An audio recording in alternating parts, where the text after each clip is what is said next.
Hello everybody, MadlyTv here, and today I'm gonna be doing a review of the GTX 980.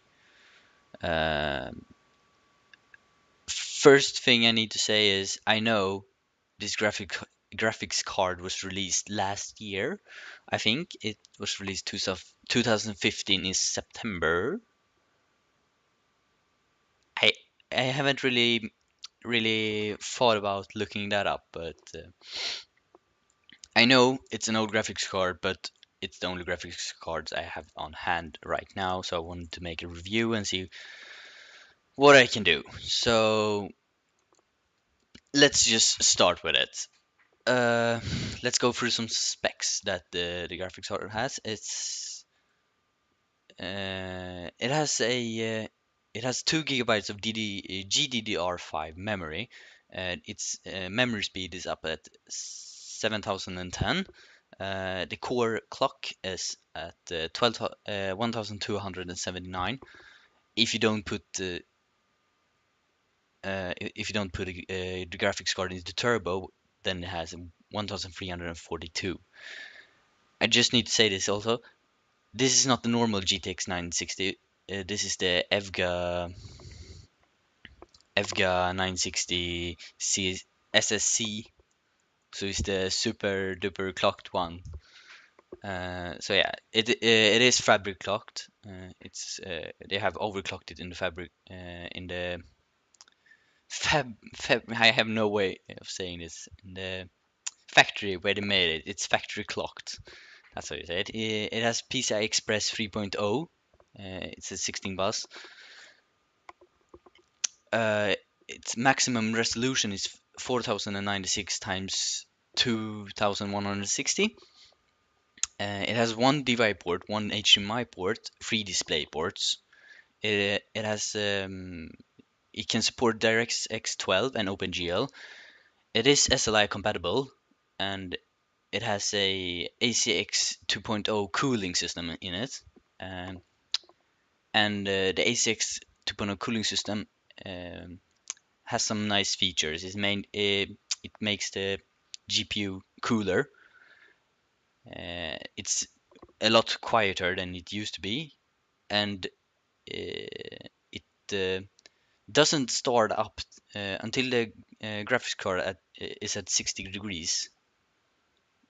When it is at 60 degrees, the fans will start spinning, and then it will make it cooler.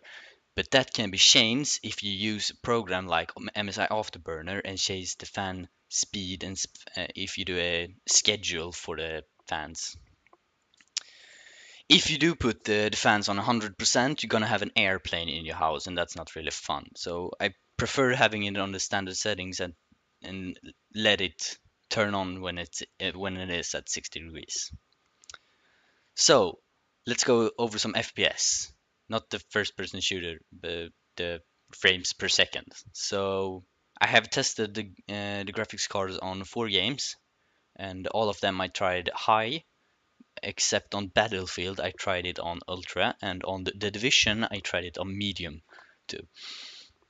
So on Battlefield 4 on high I got 60 plus FPS. I do not know if it's over 60 FPS. It can be like 120 FPS. I have no clue because the program I used to check it didn't say what kind of FPS I got. So on ultra I still got 60 FPS. So I recommend playing the game on ultra. It's really nice. You can get some really nice gameplay out of it, and so on. So Arma 3. When I played it on high settings, I got 47, give or take. Once it was down at 35, and once it was up at 60. It really just depends on the situation. You can play the game, yes. Uh, Still, it's a nice game. So, moving on to the next game, Borderlands 2. I could play this game at 60 FPS and on high settings though. So the highest setting you can have, I played for 60 FPS, nothing problems. So next game, The Division, medium quality, I got 45 to 59 FPS. It isn't that stable. Once it went down to 30, and I couldn't really rely on it. So yeah. High settings, I got 30 to 40 FPS stable. Um, it didn't go under 30, and it did go over 40. Once it was over 40 for a little bit, but not much. So yeah. Um, Now let's get to the fun parts. Overclocking. I will bring over the window here. So I prefer using MSI Afterburner for overclocking anything. And what I'd got the most performance out of if I put the core clock at 50, the memory clock at 500, takes that really easy. The core voltage at 30, and the power limit, I put it all the way up to 110, and the temperature limit at 95.